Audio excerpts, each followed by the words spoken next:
Olá, vamos conversar um pouco agora sobre estilos de liderança.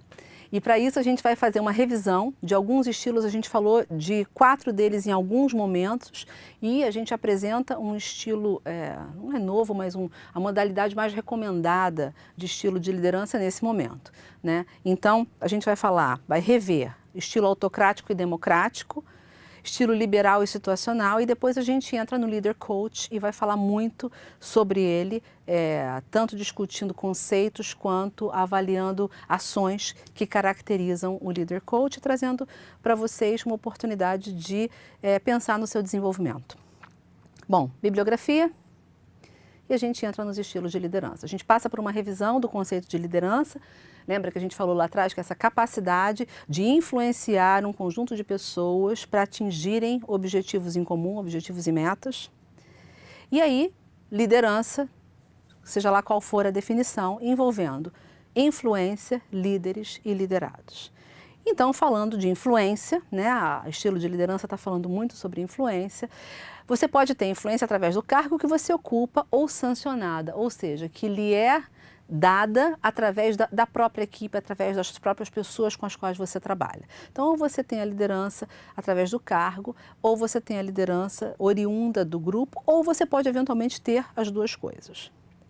E aí, para falar da liderança autocrática, que eu tenho certeza que vocês lembram várias das características, né? Ou já viveram chefes que tinham essas características, eu vou convidar vocês para assistir 2 pedacinhos desse vídeo que falam bastante, onde vocês vão ter bem evidenciadas as características do líder autocrático.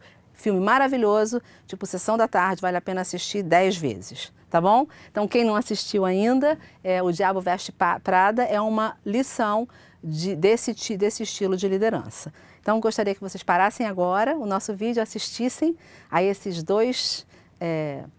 essas pequenas amostras do filme e a gente vai conversar sobre o estilo autocrático, tá bom? Bom, tenho certeza que quem não viu o filme ainda quer assistir, né? Apesar de já ter um tempo esse filme, ele traz aí, ele é muito bom. Então, a liderança autocrática, quais são as características, as principais características? Tem uma centralização das decisões, a gente já falou bastante sobre isso, as pessoas não são envolvidas no processo decisório, muito uso de força, e a consequência disso, de decisões que não são comunicadas, que assim, faz o que eu estou falando e não faz muita pergunta, né, muitas vezes está numa insatisfação, numa falta de lealdade, as pessoas entenderem que a opinião delas não vai ser ouvida, que não tem por que se preocupar tanto assim, né, e de toda a responsabilidade das decisões ficar na mão desse líder autocrático.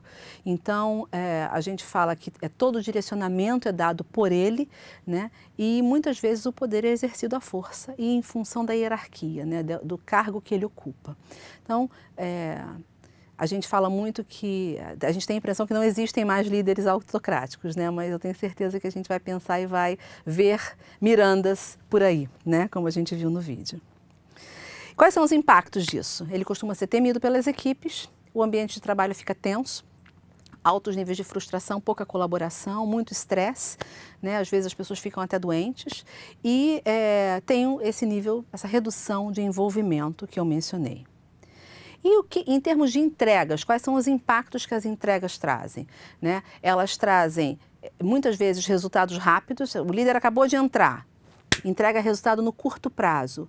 Só que não é sustentável no longo prazo, porque as pessoas não aguentam esse nível de pressão, né? Então, pode ter resultados rápidos no curto prazo, mas não sustentáveis no médio e longo prazo. Mas, por outro lado, você tem decisões que são tomadas rápidas porque dependem de uma pessoa só. Quando a gente fala da liderança democrática, espero que vocês gostem da seleção que eu fiz para vocês. Eu gostaria que vocês assistissem são 2 vídeos com momentos diferentes, né? Tem Mandela, que sem dúvida nenhuma é sempre um exemplo para a gente, né? E tem o filme A Fuga das Galinhas, que fala muito sobre liderança democrática. Queria que vocês assistissem, dá um pause no vídeo e a gente volta para falar das características desse líder.